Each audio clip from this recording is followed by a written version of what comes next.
Good day everyone! Welcome to That Friendly Writer's Statistics and Data Analysis tutorial videos for TVL students. This is my YouTube channel where you can watch lots of statistics and data analysis videos. Today, we'll learn about illustrating the t-distribution. This is an introductory video on small sample size analysis. Alright, let's get started. Let's recall when we can properly use the normal distribution or simply the z-distribution when we have sample data. It needs to have the following requirements. First, the sample should satisfy the assumption of normality. What does this mean? It's either that our sample is truly drawn from a normal population. In this case, any sample size will do. Or, your sample may be drawn from any kind of population, as long as your sample size is sufficiently large, usually 30 or more. However, a more important requirement, at least for me, is when we must have the knowledge of our population standard deviation sigma. This is non-negotiable. This means that a normal or z-distribution truly requires a standard deviation sigma. But what if we are only able to satisfy the assumption of normality? What if we do not have any information on sigma at all? In fact, this is the case most of the time. What do we do then? In this case, we rely on an approximation of the normal distribution called the t-distribution. The student's t-distribution is another symmetric bell-shaped curve, but its tails are thicker compared to the normal distribution. As I mentioned earlier, a normal distribution uses the population standard deviation sigma, but a t-distribution uses only the sample standard deviation, SD. Thus, the t-distribution requires the concept of degrees of freedom. What is the relationship between the degrees of freedom of a t-distribution to the normal distribution? As sample size grows, degrees of freedom also grow larger and larger, and eventually, it becomes the appearance of a normal distribution. This is great, because large data requires the normal distribution. But this shows that the t-distribution can handle both small data and large data samples. We are now ready to look at the t-table and to study how it is used. First, it shows the tails or direction of your statistic. It can either be two-tailed or one-tailed, whether the left side or the right side. It also shows the confidence level and the significance level. Significance level uses another Greek letter symbol called alpha. Take note that the area of a whole distribution is always 100%, so confidence level and significance level alpha always adds up to 100% or 1.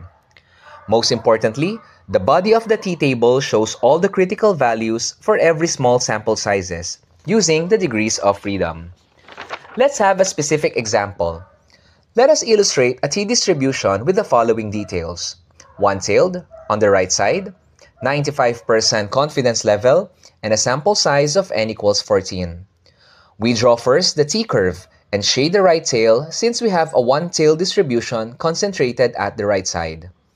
Next, a 95% confidence level implies that the significance level is alpha equal to 5%. This is equivalent to saying 0.05. A sample size of n equals 14 suggests that its degrees of freedom is 1 less than this, which is 13. This is because the t-distribution uses the sample standard deviation SD, which involves degrees of freedom.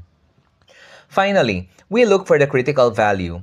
So we use the t-table at the right, one tail, alpha of 0.05, degrees of freedom of 13, and the intersection is 1.771.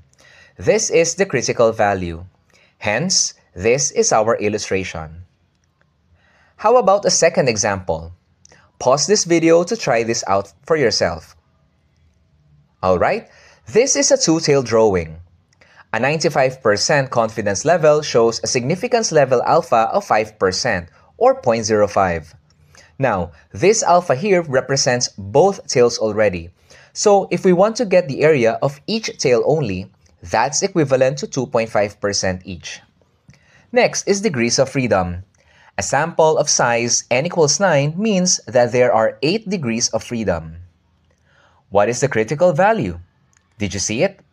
The t-table shows 2.306. Hence, the two-tailed critical values are 2.306 and negative 2.306. They are just the same, because the t-distribution is also a symmetric bell-shaped curve about 0. For the last example, what if we have a sample size that is very, very large? What is the t-distribution? First, we sketch the left tail. A 90% confidence level means that significance alpha is 10%, or 0.10. How about the degrees of freedom? Well, since we have a very, very large sample size, this also means that the degrees of freedom df must also be very, very large as well. Remember that the t-distribution will eventually approximate the normal distribution for very large sample sizes. In this case, we need to use z in the table. So the critical value is negative 1.282 because we have a left tail or on the negative side. Always remember, for very, very big sample sizes like hundreds, thousands, or even millions, the t-distribution will eventually become the normal distribution. This leads us to the idea that the t-distribution can safely analyze any size of data, whether small or large. That's why the discovery of the t-distribution is very useful in quantitative research, because this works even if we do not know the population sigma at all. Of course, this will only be valid if we can assume normality of the sample means. And this is the t-distribution. For your practice exercise, here are some items that you can try to illustrate the t-distribution. Alright, this concludes our video for today.